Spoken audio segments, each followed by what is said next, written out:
messenger thing comes out, Sister Aisha. Ooh, alright. Assalamu alaikum, sister. Assalamu alaikum, brother Ahmed. Right? It's fitna. You'll see the brothers, and I don't mean to mock, right? I'm not talking about anyone here in Birmingham, alright? Back home in Curtin Uni, alright? The brothers that come out of Jumu'ah, they're saints. You know? Assalamu alaikum, brother. Assalamu alaikum, sister. You give that brother 5 minutes. He crosses that parking lot. Hey, Sally, how you doing? Oh yeah, wait up. He's off. Tawbah, you got to measure your nearness to Allah. You got to measure how close you are to your Lord by the time it takes for you to remain steadfast, and how long before you break it. And then how long before you come back to Allah, and then how long before you break it. Time yourself. You got to time yourself. How long are you firm on faith? Mustaqim, straight. You know, not, curving a little. Straight. So Musa, 10 years in tawbah, in servitude, in love with his wife, in love with his relationship to Allah, and then he sees the fire. And it says to him, Ya Musa, come. He hears the sound, he hears Allah. He hears Allah. اخلع نعليك, take off your shoes. إنك بالوادي المقدس طوى. You are in the valley that has been blessed near the right side, في الركن الأيمن في طوى, in the Sinai Peninsula. إني أنا ربك. I am your Lord. فَاسْتَمِعْ لِمَا يُوحَى. Hear what I'm going to reveal to you. إِنَّنِي أَنَا اللَّهُ لَا إِلَهَ إِلَّا أَنَا فَاعْبُدْنِي وَأَقِمِ الصَّلَاةَ لِذِكْرِي. Moses, and these are the same words that Umar ibn al-Khattab heard that caused him to stop in his walk and turn to Allah. إِنِّي أَنَا رَبُّكَ. Moses, I'm your Lord, your personal God. Your ilah, Rabbuk, not Rabbukum, Rabbuk, your God. Although his wife is waiting down outside the mountain. Rabbuk, your God, personal.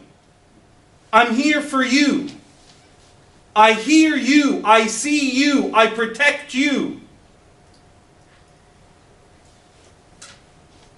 La ilaha illa ana. You have no God to worship but me. Fa'budni. So worship me. Wa aqim as-salata li dhikri. And turn in devotion and prayer in my remembrance often. Alright, what's next? Idhab ila Fir'aun. Leave this cushy life you have and go to Fir'aun. Innahu tagha.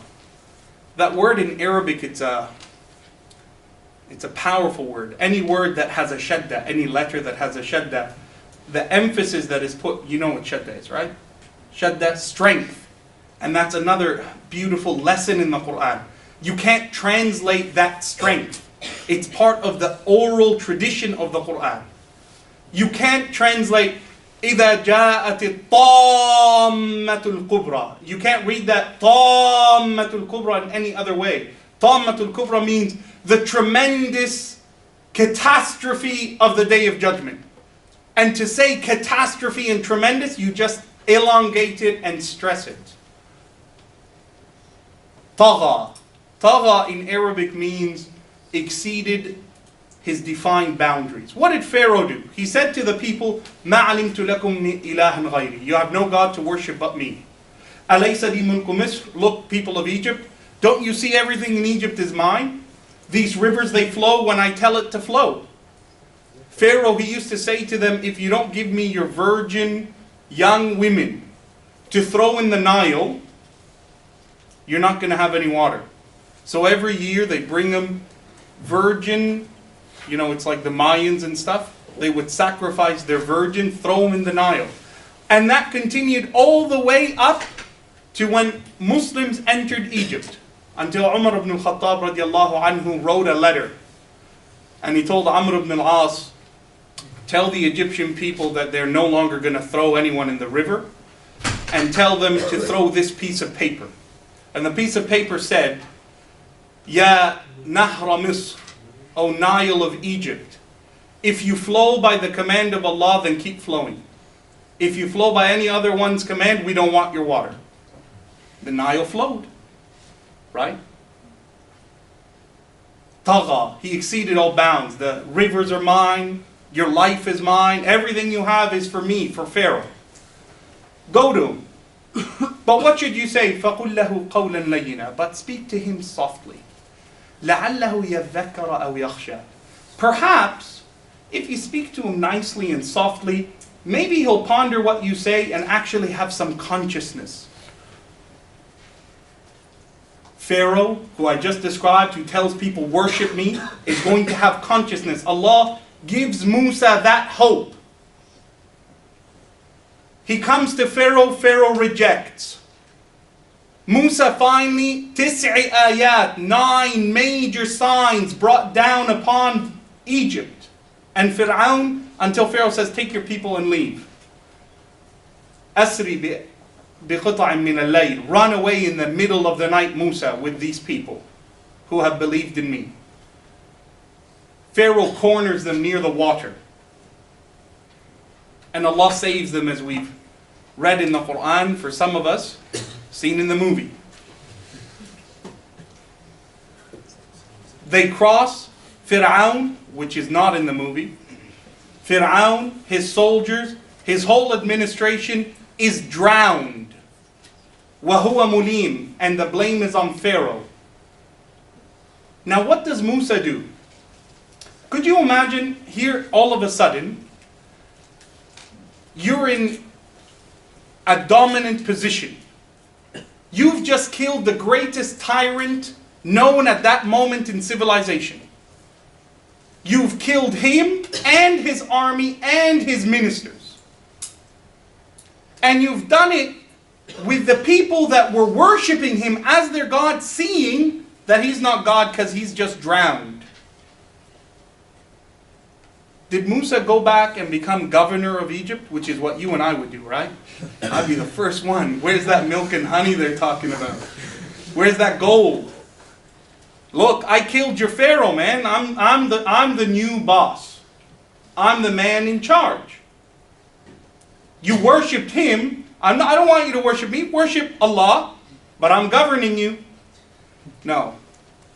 Musa wanders the desert for 40 years. Without a nation, without a land, without shelter, open in the Sinai. That's a lesson. There is no shortcuts in life. There's no shortcuts in your spiritual development. You can't be a person who doesn't have true devotion to Allah, and then you start reading a book, or you come to a lecture, or, oh, Brother Yahya said something, I'm going to start praying, and you start praying, and you think that from that moment on, your whole life has changed. No, you have to persevere. You have to prove yourself to Allah. It's not just a name claim. You're not just claiming it. You have to show it. You have to act on it. You have to move with it. And Musa wanders 40 عاما يتيهون في الأرض. Those are pivotal messages from the life of Musa. That is a story that is narrated to us in the Quran to show you and I our nearness to Allah. Musa is a great prophet of Allah. And I'm going to conclude with this hadith because it's inspirational in other matters. Musa, as the Prophet ﷺ tells us, as is narrated in Sahih al-Bukhari wa Muslim, an agreed upon hadith.